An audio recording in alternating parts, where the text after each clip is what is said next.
What's up, guys? I'm gonna try something new today. And while we wait for people, let me figure out all the settings. It's been a while, but hope you guys are all doing well. And let me see how the live stream has changed all these years. But everything looks good. Let me turn some things on. And then, yeah, everything should be good. I'll play some ad. Let's see. Anyways, guys, hope you guys are doing well. It's been a while, I know. But I was reading the paper today. I actually still read the paper, guys. And for some reason, they had 2 articles on Korea. And I don't know if you guys know, but Korea's given Japan a run for the money as to how few babies they're having per 1,000 people. It's crazy. So, for those of you who don't know, a population needs to have about 2.1 kids, right, per couple. The 0.1 is because there's always accidents that happen. So you need to be slightly above 2 to be at replacement rate. What replacement rate means is that you have 2 parents. So you have to at least replace those 2 parents that make a kid. So that's why it's 2.1. But I was looking up the numbers, and South Korea's birth rate is at 0.72. 0.72, man, that's not good. That's not good at all. So, in 2015, it was 1.24. So, in 2015, the birth rate in Korea was already really low. And it's funny because everyone's worried about Japan, right? And now everyone's worried about China. But, man, Korea's going to see it before China or Japan. Well, Japan's already seeing it. But anyways, so I go to the coffee shop nearby in my home, and there's a senior who always reads the paper. So whenever he's done with the paper, I try to read it. And today, I guess this is the international section of the New York Times. It's called "To Save Shrinking City, Mayor Entices Koreans in Central Asia." This is crazy. I mean, one thing I learned is that there are Koreans in Central Asia, former Soviet bloc, former Soviet countries. I didn't even know that. But I knew this was going to be a fascinating read. That's why I was like, I skimmed it. I'm like, I got to share this with you guys, man. So, Jecheon, the center of this is a place called Jecheon. Let me show you guys. Jecheon. So if we zoom out, this is where, I don't know if you guys can see my screen. Let me make sure you guys can see my screen. But Jecheon, this is where Jecheon is. So it's a place here. And anyways, let's read this. So it says, the nearby mines shut down one by one. The cement business, once the city's pride, waned.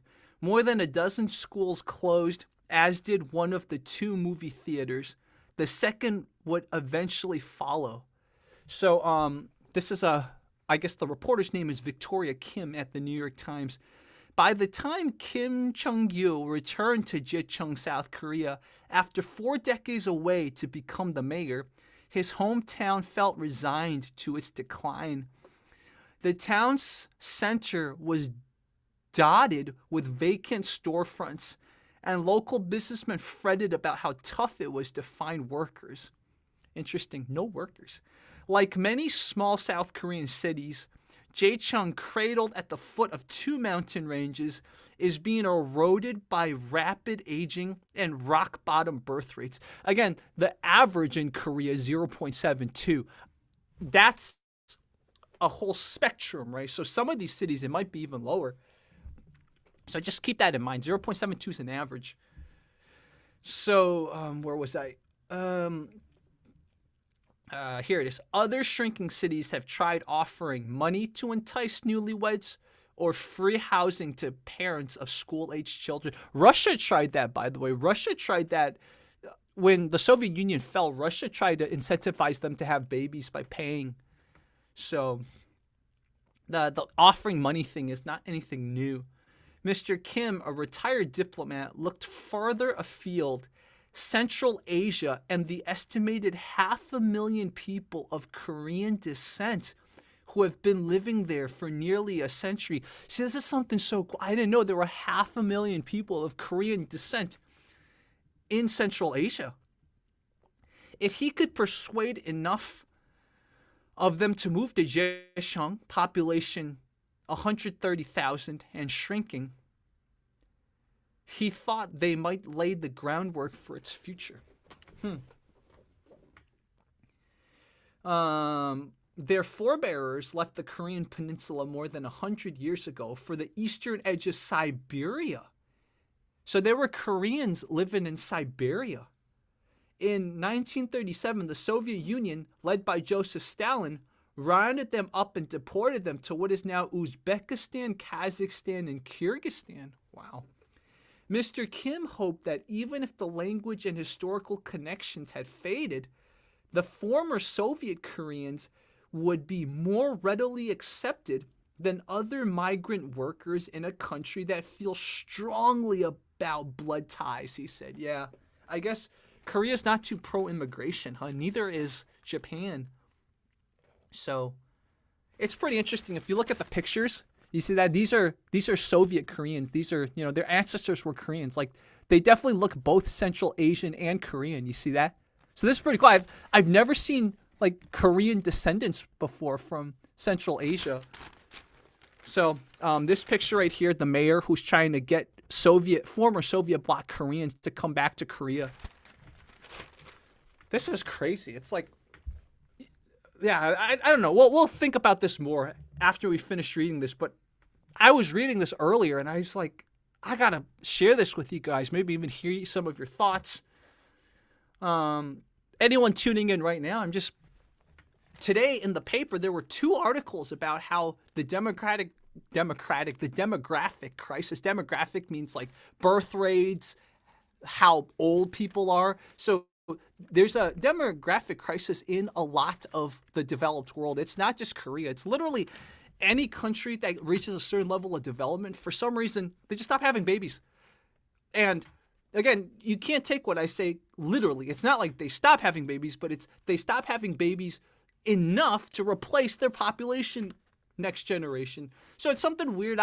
We have our theories, our hypothesis about why this happens, but it doesn't matter right now. We're just looking at what's going on. And 2 articles today in the New York Times about Korea from different angles. The first one we're talking about is a mayor of a city that's losing a lot of population. He's trying to bring back people of Korean ancestry that currently live in Central Asia, which we learned there's about 500,000 people of Korean descent in Central Asia, in Uzbekistan, Kazakhstan, and Kyrgyzstan. Anyways, let's keep going. So, let's see. They are a quality labor force, a quality human resource, he said. They are our family. The family part came afterwards. It's all about the human resource. I love it. The families the mayor's aspirations are riding on began moving into the former college dormitory last year.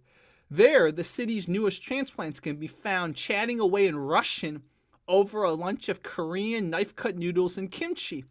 One mother, 8 months pregnant, mentioned a hankering for horse meat, a Central Asian staple. Wow. Have you guys had horse meat? Let me know in the comments or in the live chat, whatever you guys wanted. The building that was emptied of college students has come alive with dozens of family of Koryo Saram, as the people of Korean descent from former Soviet republics are known. Strollers and car seats are stashed by the doorway. A young girl rides a pink scooter down the hall. Mr. Kim first met them as a young diplomat in Kazakhstan. That's why this guy was a Korean diplomat in Kazakhstan in 1993 in the wake of the Soviet Union's collapse. Since becoming mayor in 2002, he has traveled to Central Asia to recruit people to move to Jecheong, filming social media videos in Russian. About 130 people have moved to Jicheng under the initiative. Only 130, that's not good. Mostly families who have already been living elsewhere in South Korea. Oh yeah, no, I read it right. And more than 150 others have registered to do so, according to the city. Soviet Koreans have been coming to South Korea over the past decade, mostly to work in factories or do other jobs the local no longer want to do, but that can provide much higher incomes than in Central Asia. Despite having the world's lowest fertility rate several years in a row, traditional homogenous South Korea has only reluctantly accepted limited numbers of migrant workers to do some of the most dangerous and difficult work. The Koryo Saram are somewhere between foreigners and compatriots. Many of the Soviet Koreans say they haven't felt welcomed by locals as one of their own. So interesting, because in America, obviously, for those of you who watch from America, from Canada, or for other countries that are more open about immigration, a lot of the declining birth rate problems are being hedged, I guess is the right word, what's the word I'm looking for? Buffered maybe is the right word, by the fact that you keep accepting immigrants. I believe, and I have to look this up to confirm, but usually immigrants to a very developed country, it takes about 3 generations for them to basically collapse their birth rates too. So basically, if you're a first generation immigrant, you usually have enough kids at replacement rate. Second generation in that country of the immigrants still will have enough kids. By the third generation, it's like some of them are like, I don't even want kids or whatever. So it takes about 3 generations. Anyways, but Korea, Japan, and some of these other countries, they don't want immigrants from anywhere, right? So what we're learning from this article is that they're trying to slowly move the goalpost a little. Maybe we don't want other types of people, but hey, people who are Koreans 100 years ago, I guess we can have them back. But still, I mean, even under this, 130 plus 150, he's only gotten about 280 people back. I don't know if that's enough to replace workers in Jecheon. But anyways, so we're at this part where the Soviet Koreans are saying they don't feel welcomed. The actual thing is we need manual labor, and having somebody look like us is much nicer, said Albina Yoon, an academic who has researched the experience of Koryo Saram, aka Soviet Koreans, working in South Korea. So it's welcome, but this is your job. I don't think we'll ever belong here, says Miss Young, a Soviet Korean who has worked in South Korean factories. The Jicheon initiative offers help finding jobs and housing, support for childcare and education, and pathways to permanent residency. Oh, permanent residency. Not citizenship, though. Permanent residency. A lot of these Asian countries like China, Korea, Japan, you can get permanent residency eventually, but citizenship, it's not like America or Canada. Even in Europe, a lot of places, it's hard to get citizenship. Anyways, but sometimes permanent residency is all you need, right? The city is providing free housing and meals in the dorms for up to 4 months. Each family has a room with 2 sets of bunk beds and 4 desks. The mayor wants about 1,000 people to settle in Jicheon. Okay, so he wants his targets to 1,000. He's got 130 people, so he's 13% there. Wait, yeah, 13% there, yeah. Which had budgeted to cost the city the equivalent of $1.5 million annually. So then the question is, you spend $1.4 million to, let's say, get a target of 1,000 Soviet Koreans back to this city in Korea. When are you going to make the money back, right? In March, Ruslan, that's such a like a Slavic name. Ruslan Lee moved with his wife and 2 young sons into room 207 of the dorm from this guy's from Karaganda, Kazakhstan, 2,800 miles away. Growing up, Mr. Lee said he rarely thought about Korea. He knew one phrase in Korean, the only expression his father remembered from his grandmother: wash your feet. For those of you unfamiliar with that, foot cleanliness is very emphasized in East Asian culture. Like, for example, you take your shoes off when you go to a person's place, right? At night, wash your face, brush your teeth, wash your feet. How many of you who are not East Asian wash your feet every night? So, like, a common thing that some kids will do to their parents is they'll wash their parents' feet. It's like I respect you, I take care of you type of thing. So that's why this Soviet Korean only knows the word wash his feet in Korean. Mr. Lee recently started minimum wage work at a factory producing silicon powder for batteries. He said he is grateful to the mayor for the opportunity to improve his young family's financial future. His children, ages 2 and 4, are subsisting on oatmeal because they are not used to Korean food, but seem well adjusted at daycare, he said. He and his wife, the grammar, bro. Like, people don't know how to write grammar. He and his wife, so you shouldn't put a comma. For those of you who know grammar, see that? He and his wife, comma, who. That's not the right grammar. So, yeah, anyways. This is why I got into an Ivy League school, because I know stuff like this. That was really improper grammar. The reporters, man, what are you doing? Anyways, he and his wife is ethnically Kazakh too, worried that the boys will lose their connection to Kazakh culture. Tenuously tethered by WhatsApp calls with grandparents in Karaganda, Kazakhstan. He hadn't thought beyond the 2 years they were required to live in Jicheng in exchange for the program's benefits. There are all these programs to help you adapt, but I think it will continue to feel like a foreign place. Basically, what we're seeing from this is a lot of these migrant workers, they don't even want to settle in South Korea. Even though their great-grandparents might have been Korean, but they don't want to settle here. They feel foreign. On Sunday, some new transplants take 4-hour classes on Korean language and culture that will benefit the residency applications. We have them go through re-education. Sorry, I can't believe he said... This might be a bad translation, again, because obviously this reporter interviewed this mayor in Korean, right?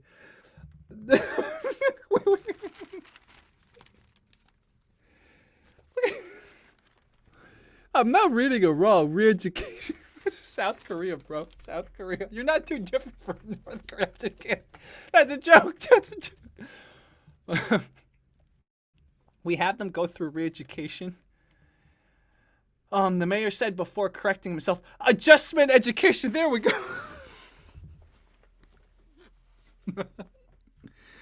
Wow. Hey. Demographic collapse, right? It brings out the best and worst in us. Okay. The Koryo Saram spent decades trying to assimilate to Russian language and society, said German Kim, a scholar at Al-Farabi Kazakh National University and an expert on the history of Soviet Koreans. In moving to South Korea, they must do that once more. For all these people, Uzbekistan or Kazakhstan is home, said Professor Kim, who met with the mayor when he was in Kazakhstan to promote Jicheng. Kim Tai-wong, a retired city worker who has lived in Jicheng all of his 64 years, said that Jicheng is in need of an infusion of people, whether they have ethnic ties or not. His local middle school, which taught 600 children when he attended, dwindled to as few as 2! Whoa. Dude, picture that, man. A school that used to teach 600 people is down to 2.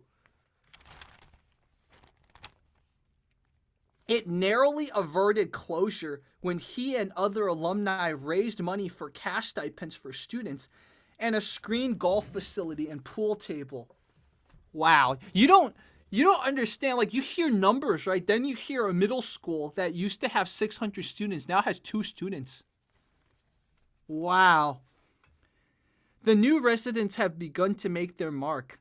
And Zana Tayan, 54 from Uzbekistan last year, opened an Uzbek restaurant in a vacant storefront near the center of town, named after her mother, Maria. See, another non-Korean name. Because again, these people have been in Central Asia for more than 100 years. The display fridge holds a dozen brands of vodka. Oh my God. Again, Central Asian Koreans. Alongside soju. Soju is a traditional Korean drink for those of you who don't know. Different from sake, by the way. Sake is Japanese, for those of you confused. She also offers kuksu, a noodle dish passed down among Koryo Saram, Soviet Koreans, that has evolved distinctly from its Korean equivalent, guksu. Miss Tyan has been living in Jecheon for 8 years and working at an auto factory, but got help from the New City program to start her business. After about 4 years of living there, she said, it started feeling more like home than Central Asia. Okay, so we have one example of a person who's starting to feel like she can assimilate into South Korean culture again. When I go home, I feel like a guest, she said. When Olga Pole, a Koryo Saram from Almaty, where's Almaty? I like to look at maps now. Let's look at where this Soviet Korean's from. Almaty, it says. Anyways, those of you watching, I know, it's been a while, but for some reason, the New York Times decided to talk a lot about Korea today. I'm like, this is a perfect little exploration. Take a little break from the usual. Okay, so this is Almaty. So this Korean person that we're talking about is from this area. So, Olga, a Soviet Korean from Almaty, was looking for an apartment in Jecheon for her family last year. Some landlords were hesitant because of the language barrier, she said. She and her husband found a ground floor apartment next to a park teeming with flowers and a sweeping view of sunset. They decorated a room in pink for their daughters, shy Evangelina and lively Sophia. Notice none of them have Korean names. Their teachers are kind and attentive, and they are quickly picking up Korean, Miss Poley said. With the stability newly afforded by her husband's factory job, she began thinking of a son she'd always wanted. In early July, she gave birth to a girl, Elizaveta, a native of Jecheon. So the person we're talking about, this is her. So this is her and her husband. So they've obviously, they've interbreded into Central Asian bloodlines, right? So they don't even look too Korean. But the question is, and this is maybe something I should look up, is does Korea have, what do you call it, like birthright citizenship? Let's see, because her kids, at least one of them was born in Korea, are they Korean? Let's look this up right now. And I think that was the end of the article. For those of you just tuning in, we're doing a little deep dive into Korea. Korea has one of the lowest birth rates right now in the world, and it's going to demographically collapse like crazy. But it looks like that was the end of the article. It sort of ended abruptly. So let's see, birthright citizenship in Korea. Let's look at this. South Korean nationality log. Again, I'm using Wikipedia, which isn't always right, so take it with a grain of salt. Overseas Korean, Zainichi Koreans in Japan. It doesn't really say. Jus sanguinis. Just sanguinis means like by blood. Yeah, this is kind of a very interesting case because again, these people aren't really Korean. Like their ancestors were Korean, but they're not Korean. So like, do they have the just sanguinis, as it's called? Just sanguinis is just a complicated Latin term. Yeah, I don't know. Wikipedia is not structured correctly to explain this to me. But yeah, so this was the first article. It's all about trying to bring back Koreans, or former Koreans, I guess. They're technically Central Asians now. So this is the next one we're going to read. South Korean firms in crisis pursue a 6-day work week. I'll be right back, guys. I'm going to get some water. But I haven't read through this one like I skimmed through the other one. So this one's going to be very, very interesting. So anyways, I'll have some fun, and then I will be right back, guys. I'll be right back.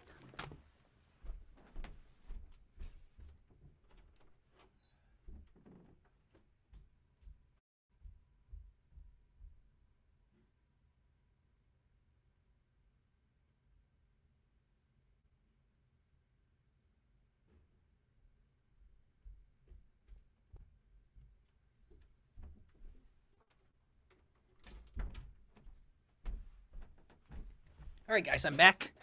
Let me check the comments real quickly if anyone's had any comments. Again, I don't understand how.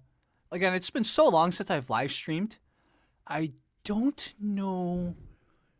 I don't know how exactly to even check the comments. So if anyone's trying to leave a comment on a live stream, just I will make sure to get to your comments soon. South Korea. Let's see. Let me just tag this really quickly. Jichong. What else can we tag? Kim chang-gyu. And then we have.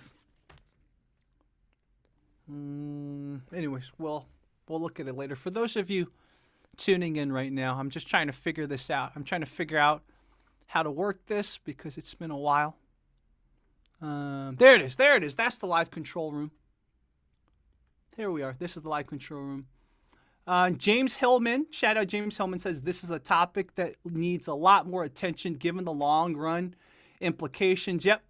Dad on Welfare says we need more immigration from Pakistan, India, and Sub-Saharan Africa in Korea. Achieve world peace says long time no see. Student account says I missed the beginning. Okay, guys. Here we go. Okay. Second article. YouTube might put an ad soon for some of you. So anyway, second article. Maybe I should wait until after the ad. Any of you guys, I figured out how to access the live chat again. So if any of you guys want to leave a chat or a comment or whatever, I will respond to you guys quicker. So anyways, I got my water. Let's read this one. There's a quote, back in the day, my weeks were Monday, Tuesday, Wednesday, Thursday, Friday. So a lot of you who don't know, Korea and Japan are very similar, right? They push themselves so hard. That's why despite Korea doesn't have that big a population, it's like very top economy, right? Think about the amazing cars you drive that are Korean. Think about the amazing tech/electronics. And of course, we got K-pop. You know, Korea has a lot of stuff to offer, man. And, you know, this is why they push themselves so hard. So, a little background, guys, for those of you who don't know. The 5-day work week that we're used to in America. In Europe now, it's like 4 days or whatever. Like in Europe, they don't work too hard. But in Japan, in Korea, in China and stuff, in Singapore, 5-day work week would be like you're slacking off. So in most places in Japan and in China, they're working themselves really hard, right? This is part of the reason. It's not the only reason, but this is the part of the reason for demographic collapse in a lot of Asian countries. There's a lot of other factors. We know there's a lot of other factors, but they're working themselves way hard in a lot of East Asia. So just keep that in mind. That's why pursuing a 6-day work week, my prediction, again, because I know that Korea used to have a 6-day work week, this is nothing new. In fact, this is the norm. So just take that as a context. Anyway, South Korean firms in crisis, quotation marks, pursue a 6-day work week. Concerns rise about work-life balance in a nation where long hours at the office are common. Wow. Yeah, exactly. This is exactly what I was saying. There it is. It says it. In South Korea, the 5-day work week is only a generation old. Introduced by labor laws in 2004. See, I was right. A 52-hour limit on the work week was set only in 2018. So in other words, in 2004, when Korea passed a 5-day work week, you probably still had to stay until like 10, those 5 days you worked. Only in 2018, they said you can't work people more than 52 hours a week. For those of you who despise your jobs, again, I'm sorry. Do your best to educate yourself. Try to find more things you can work on. But sometimes it's worth it to compare yourself once in a while. Don't do it too much, right? That's not healthy. But look at Korea, man. Everyone's working at least 52 hours in Korea. I'm sure a lot of people work beyond it. They just don't record it, right? It's just how the culture is. Anyway, by the author Jin Yu Young, This takes place in Seoul, whereas the other article was in Jicheong. So this is a small town of about 130,000 people. Seoul, how much does Seoul have? Let's look at the population of Seoul. Population of Seoul. Population of Seoul. Seoul's got to have at least 10 million, right?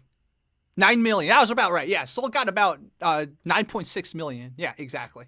So that's right. Anyways,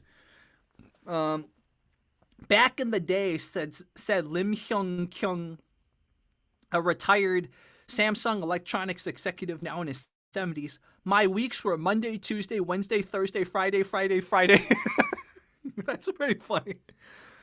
Mr. Lim joined Samsung, South Korea's largest company. In fact, I think 1 in 5 people, I believe, in Korea work for Samsung. I could be wrong about that. Like, that's how big Samsung is. Like, Samsung is almost like another branch of the government. Okay, I'm just kidding. You got to be careful what you say, right? Like, you don't want to ever get banned from Korea. I like Korea. I want to go to Korea. Anyways, for much of his 30-plus years at Samsung, working on the weekends was normal and legal under the nation's labor laws. I don't mind, Mr. Lim said. It was fun for me. I don't know. Do you think it was fun for him? I don't know. Maybe he really loved his job, right? Maybe he met his wife so he was like dating a coworker. Who knows? Things are different now. South Korea labor laws cap working hours to 52 a week, 40 standard hours with up to 12 for overtime. Oh, I see. So you're supposed to work 40 hours, and then you have at most 12 more hours for overtime. Okay. Weekends are generally considered off limits, and younger employees are mindful of their work-life balance in a way their parents or grandparents weren't. But over the past few months, some influential South Korean companies, aka Samsung, that was me adding in commentary, have told executives to work longer hours, in some cases telling them to come to the office 6 days a week. Some people in South Korean business are predicting that lower-ranked employees and managers at smaller companies will feel pressure to follow suit. It's a signal that in South Korea, working 6 days a week is still acceptable, said Kim Seol, a representative of the Youth Community Union, a labor group that represents workers between the ages of 15 and 39. Wow. 39 is considered youth in Korea. You see how when a country's population gets older, they start shifting the benchmark. I would define a youth as like younger than 25, right? Youth in this case is 15 to 39, dude. Cool. I'm a youth too, guys. I'm in my 30s. I'm a youth. The pressure on workers, especially young workers, can be intense in South Korea, which has a shrinking aging population with one of the world's lowest fertility rates. For those of you who missed the beginning, just to recap, South Korea's birth rate is at 0.72. What that means is if you want a population to at least replace itself, so like not go down, you need about 2.1. As in every couple needs to have 2.1. Why the 0.1? Because due to accidents and things happen, right? So like you have to have a little bit more than 2 kids. That's why the average is 2.1. It's a little bit more than 2. Then you're at replacement rate. South Korea is at 0.72. And even in more than 10 years ago, it was already in the 1-point ranges, man. So that's pretty bad. South Korea gives Japan a run for its money, right? Japan's at like 0.9 or something, like very bad, right? 0.8 maybe, but Korea's at 0.27. So that's not good, man. Anyways, just since we're talking about this, it's not just that your population's not replacing itself, it's also that as the population gets older, there's going to be fewer and fewer younger people, right? A lot of old people. And I'm not saying old people can't do stuff, right? But when you get old, especially if you didn't take care of yourself younger, you just have a higher and higher likelihood of developing health problems, developing mental problems, et cetera, right? So it's more and more likely that you'll become a little bit of more of a burden to society than a contributor. That's the issue. So it's not just the population's like not replacing itself, which is a big issue in itself. It's also you're putting more and more burden on the young people, which then it's a cycle, right? You're putting more and more burden on the young people, which makes it less likely that they'll have time to do the stuff you need to get married and have kids, etc. You see? It's like a vicious cycle. I forgot the word vicious. It's a vicious cycle. Anyways, where were we? Fears about job security and rising costs of housing, childcare, education have discouraged working-age Koreans from having children. See, they just said what I just said. Contributing to a demographic crisis that looms over the economy. In South Korea, the 5-day work week is only a generation old, introduced by labor laws in 2004, starting with the public sector and larger companies before spreading to smaller firms. A 52-hour legal limit on the work week is also relatively new. It was introduced in 2018, a reduction from 68 hours per week. Wow, they worked themselves hard, man. No wonder. It's like, I mean, I don't know how many Koreans you know in your life, but right, that culture in Chinese, the word is ping. It's like Koreans they just go for it, right? Like everyone, that's the stereotype of Koreans in East Asia. So anyways, for much of South Korea's post-war, it's a little hot, so once I finish this article, I'll have to end this live stream. But again, I haven't had this much fun in a while, so I might do more of these. This was like encouraging myself to read the paper, thinking about stuff, right? Hopefully not getting on YouTube's bad side. I don't know. At this point, just have fun, right? Have fun, learn a little. Hope many of you learn with me. Okay.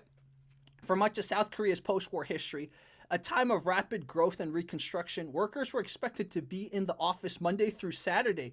Back then, it was hard for people to get by, said Mr. Lim, the retired Samsung executive. Helping the companies grow, go to B5 now. Grow meant helping the country and by extension yourself. So anyways, for those of you who wanted to see this former exec that was interviewed, this is Lim, that guy right there, that's Lim. So you put a face to that. Samsung, like South Korea's other multinational giants, has tracked the country's burst of development from poverty and war to an advanced high-tech economy. It was founded in the late 1930s as a shop selling vegetables and dried fish. I didn't know that. Started making appliances and other electronics in the late 1960s, and now is a world leader in semiconductors, smartphones, and other technologies with over 200,000 employees. The company now calling for executives to. So I was wrong. I said 1 in 5 people in Korea work for Samsung. That was like me being funny. And you know, the population of South Korea is way more than just 1 million. So anyways, about 200,000 employees work for Samsung. So. The companies now call for executives to work longer hours, have described the measures as a response to a downturn in businesses, citing a temporary crisis or emergency. It's not temporary. It's not temporary, guys. Demographic collapse is not temporary. Growth in South Korea has been patchy, with weak consumer spending putting a dent in corporate earnings. The economy unexpectedly shrank last quarter. At HD Hyundai Oil Bank, the refinery and gas station unit of an industrial conglomerate, about 40 executives started coming to the office on weekends in recent weeks to respond to the crisis caused by sluggish business conditions. According to a company representative, HD Hyundai Oil Bank's sales and profits dropped sharply last year because of falling oil prices. Falling oil prices? Why is the U.S. not seeing any of that? Falling oil prices? What's going on? Again, those of you in the Western world, where have we seen falling oil prices? What the heck? Like, when you read the news, sometimes you see a disconnect. Like, how is falling oil prices in Korea? What the heck's going on? In July, SK On, the battery and electric vehicle unit of Technology Group, announced that it would go into emergency mode, freezing executive salaries and making them start their workdays earlier. Freezing freezing as in like not giving them raises, I think is what they mean. Executives and leaders will lead by example and take on the large responsibility of navigating through a crisis. Lee Suk-hee, SK On's chief executive, said in a staff meeting, according to a company statement. The company, which has lost money in recent quarters, slowed production and warned of unfavorable market conditions in a financial report in April. A spokesman from Samsung Electronics said that while it was not official company policy, aka it is official, right? Whatever they say is not official, oh, it is official. Executives may not voluntarily, choose to work on weekends according to their professional needs. AKA, you have to do it or else you get fired, right? The conglomerate has been in the middle of a dispute with its largest union, whose members last week said they would go back to work after a strike over pay and working conditions. So, the average worker in South Korea works about 100 more hours than the average American worker. Woo! Woo! Wow, 100 more hours, bro. Wow, 100 more hours. Okay, anyways. Labor groups claim the crisis, in quotation marks, and emergency, in quotation marks, measures are mostly for show. There's a cultural mindset here that the longer someone works, the better the outcome, said Lee Sang-young, a policy deputy director at the Federation of Korean Trade Unions, one of the largest labor groups in the nation. This is outdated. Although the calls for weekend work apply only to executive tier of these companies, other employees may feel pressure to do the same. Business culture in South Korea is a pyramid, said Mr. Kim of the Youth Community Union. Again, for those of you who tune in now, Youth Community Union defines itself as representing people from 15 to 36. Again, shifting the goalpost. I never knew 39, 15 to 39. I didn't know that someone 39 is a youth, but in Korea, someone 39 is considered a youth. Again, as your population gets older, you have to shift the goalpost, right?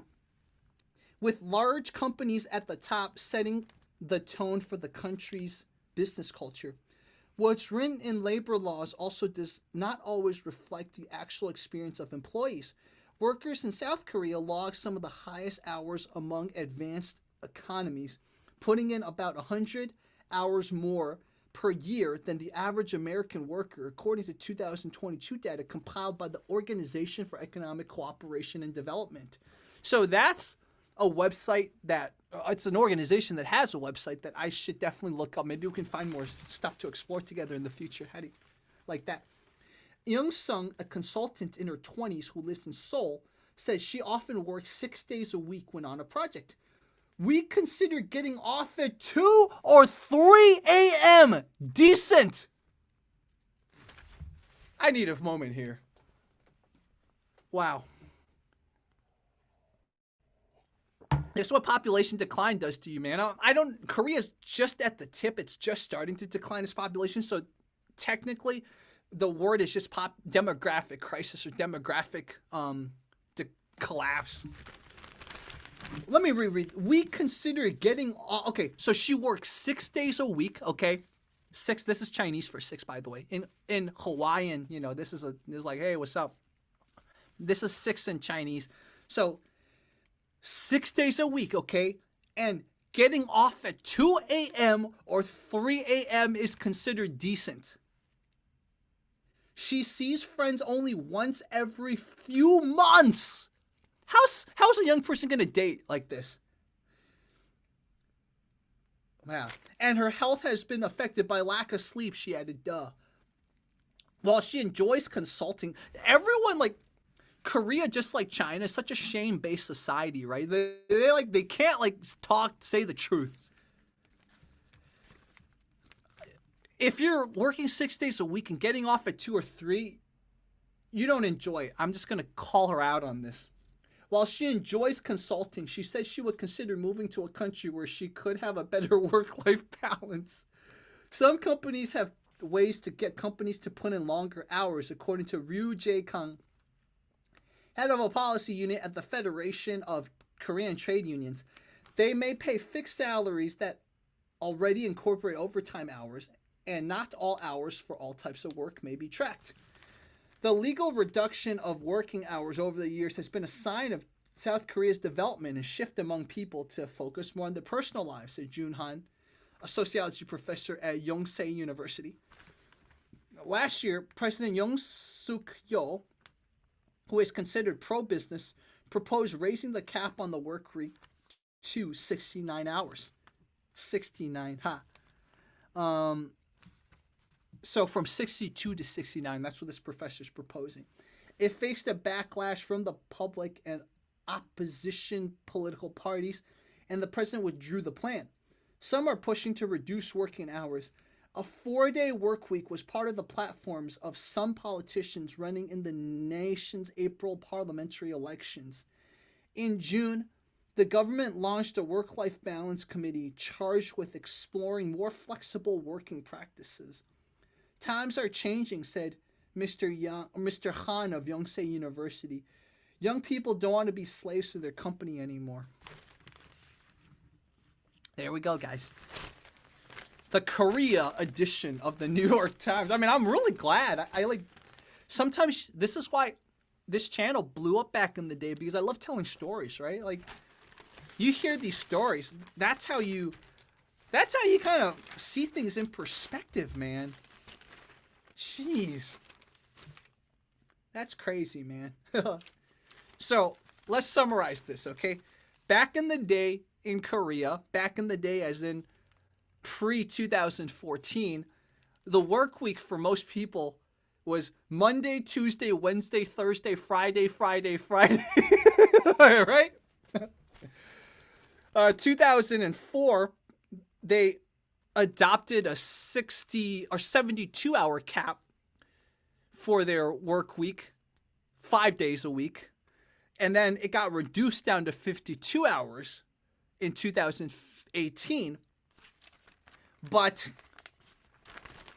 like, look at these people working the current work week. We consider getting off at 2 or 3 a.m. decent. This is what happens. Like, your population's having an issue. They're not breeding. They're not having kids. But then they have to work hard or else the economy's going to collapse. Vicious cycle, man. And then let's reread this one. This one made me stop. For those of you who didn't tune in initially, this city's trying to bring in Soviet Koreans, you know, people who immigrated to the Soviet Union, got shipped to Central Asia by Stalin. They're trying to bring some of them back to fill some of the lost labor. So they interviewed a guy who's been living in this town in Jicheong. And let's see if I can find it again. If I can't find it, I'm just going to paraphrase it. But it literally made me stop. There it is. Kim Tae-wong, a retired city worker who has lived in Jicheong all of his 64 years, said that Jicheong is in need of an infusion of Peter, like Peter Griffin, whether they have ethnic ties or not. His local middle school, which taught 600 kids when he studied. So when he was in middle school, he's 64, right? So when he was in middle school, this was about 52 years ago. So 52 years ago, his local middle school, which taught 600 children when he attended, dwindled to as few as 2 students in recent years. Yeah, sometimes you don't like, numbers don't make sense until you hear it like this, right? That's crazy. And I'm telling you guys, maybe I'll just show you this. You guys talk in the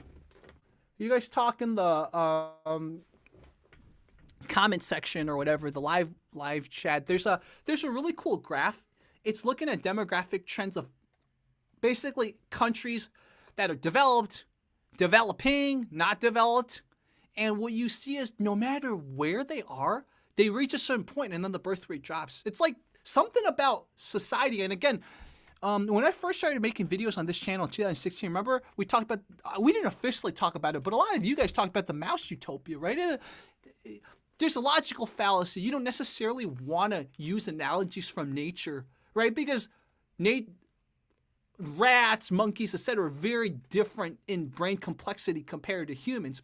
But sometimes if you use it as a model, but also think about caveats, think about exceptions, it can be effective to kind of think about what's going on, right? And a lot of you in 2016 mentioned mouse utopia, because back then I looked at Japan, right? And so yeah, for those of you who don't know about mouse utopia, look it up. It's a little hard for me to summarize now, but in a nutshell, I guess I'm summarizing it anyways. Imagine giving a colony of mice everything, but the issue is it's a little crowded. What ends up happening is eventually the population of mice completely collapses. You get mice who don't breed. You get psychopathic mice that like attack other people. You get mice that get really, really effeminate, like male mice that get really, it's like a lot of people use the mouse utopia. Calhoun, by the way, was the psychologist. And they used to kind of think about what's going on in our cities, right? You cram a lot of people, not enough space. And think about in the cities, a lot of times dating is broken, right?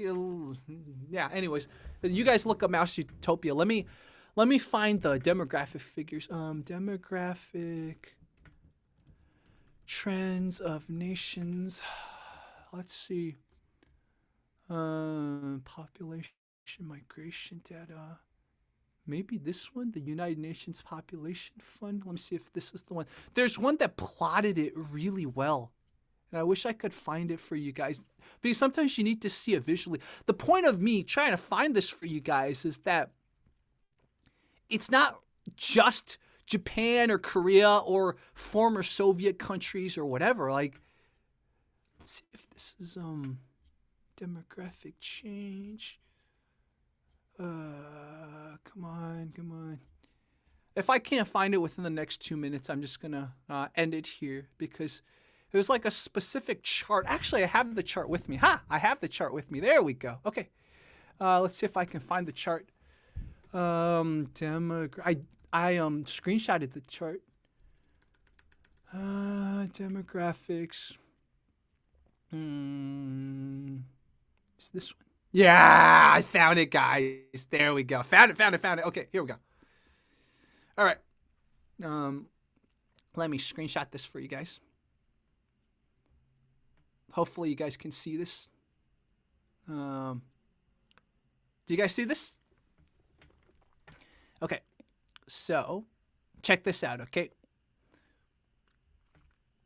I'm going to shrink it a little so I can see it. Check out what's going on.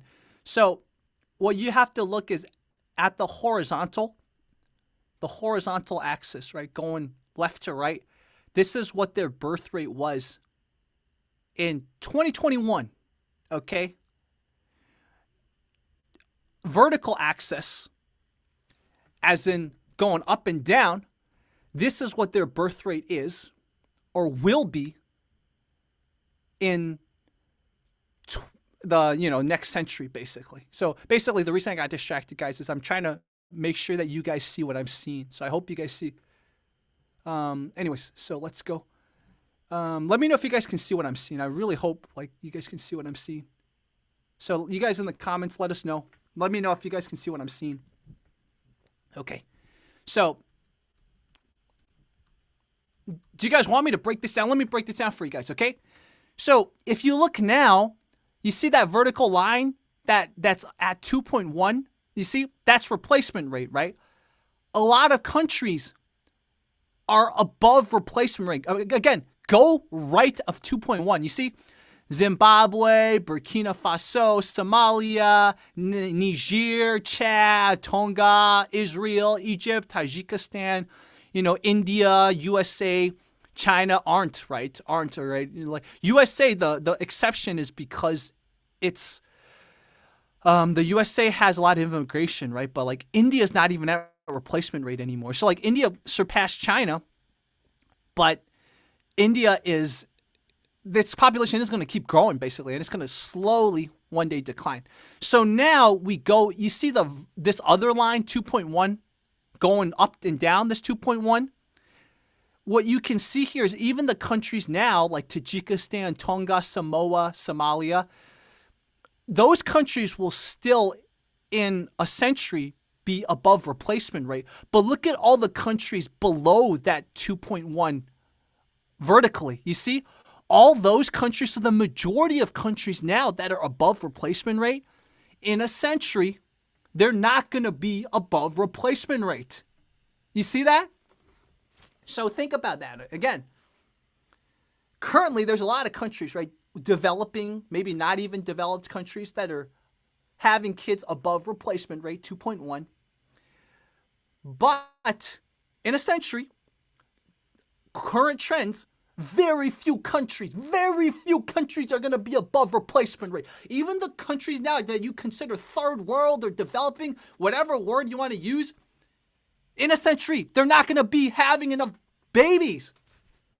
So what the heck's going on? Right? So I'm just showing you guys that graph because this isn't just Japan. This isn't just Slovakia. This isn't just China, India. It's the entire world. And I said this before for those of you who are tuning in now.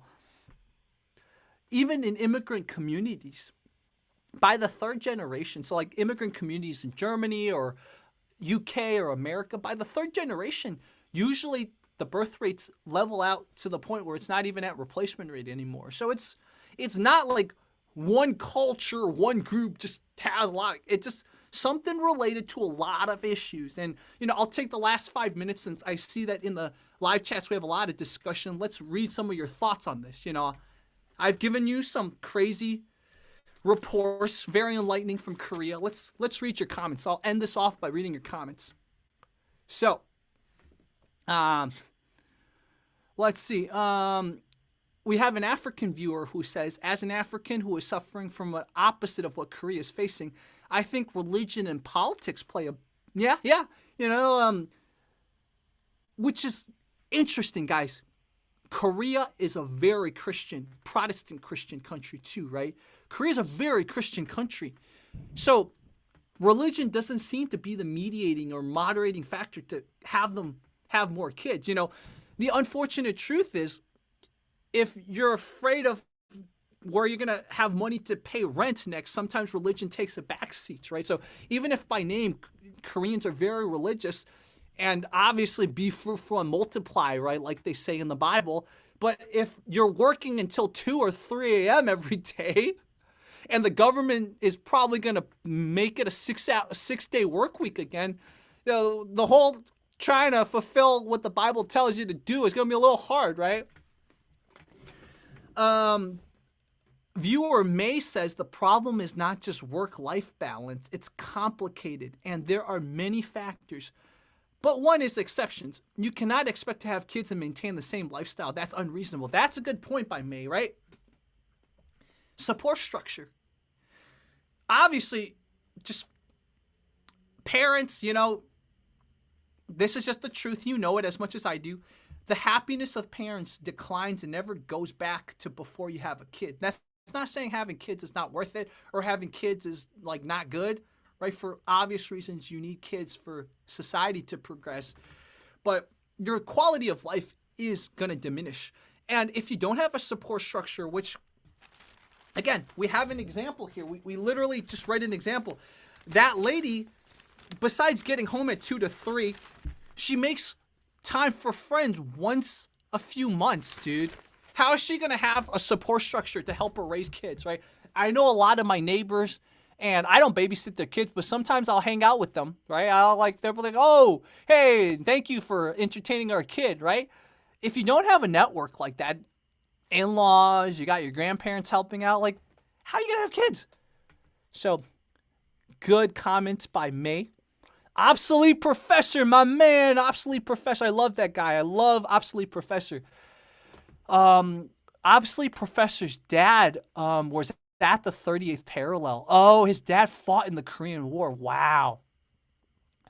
Yeah, May left another comment saying there is, another problem, an element of Asian princess syndrome. Yeah. That's a thing, especially in Korea. There's a thing, I forgot, it's called the 4Fs or something like that, or the 4Ks. Let's look at this. Korea 4Fs or something? 4Ks. What is it called? It's like the four things, and then it's like 4B, the 4B. Yeah. Korea had like a 4B thing. Yeah. So, yeah, there's that too, right? The Asian princess syndrome, as May calls it. So, yeah, that's definitely another factor. Achieve World Peace African viewer says, certainly the work life is a reason for the population decline, and then self-deletion. Yeah, that's another thing. Yeah, there is a lot of unaliving. Work-life balance, it contributes to a lot of that. Yeah, exactly. African viewer Achieve World Peace also agreed. When I mentioned the mouse utopia, I told you guys there's a caveat, right? Like, it isn't exactly the best analogy. Exactly. Yeah, exactly. May, again, just repeating, it's you have a tax base issue. So, yeah, exactly. Obsolete Professor says it very honestly. There's going to be no Social Security money for people like me. Yeah. What is the birth rates in the North Korea? Again, well, you don't know how much you can trust official figures, but a viewer, it looks like a viewer from Hawaii is asking. So let's look at this birth rate in North Korea. Let's look at it. I bet you it's pretty high. Let's see. What is the demographics of North Korea? It is growing slightly. Yeah, we don't have too many. Oh, wow. It's 1.91. So, yeah, it's not at replacement rate either. North Korea is higher, right? It's definitely higher than South Korea, but according to estimates, only at 1.91. Part of it is that I think because of how the economy is in North Korea, a lot of kids probably die young. So that's the confounding factor. They're probably, every family's probably having like 3 or 4 kids, but 1 or 2 of the kids die before they reach adulthood. So that's the issue. Anyways, guys, I think this was a really fun little exploration, and I've been wanting to do this for a while. There's actually something right here. I'll give you guys a teaser for the next live stream. I really had a lot of fun, guys, so I'll give you guys a teaser for what I'm going to read next time. I took economics classes in college. I kept my readings, some of the readings on the 2007-2008 financial crisis, and I've been rereading them. And I've been wanting to share, as an older person, as a person who's spent years out of college, I pick up on things I wouldn't have picked up in college. So I got 2 articles that give a pretty good little rundown of the financial crisis. The New Yorker did a good job reporting. And so I'm going to read these for you guys. There's so many insights, man. So many insights that, man, I can probably talk for as long about these 2 articles as I did today, exploring the demographic crisis in Korea. So anyways, guys, I think this is it, man. Thank you so much. And I can't guarantee I'll do a lot of these, but this was fun. So, we follow the fun. We follow the brain growth, right? This was so enlightening for me. I hope it was really enlightening for you guys. So we will talk very soon, guys. Talk very soon. Thank you so much. I might come back occasionally more because I haven't had this much fun in an intellectual way in a while.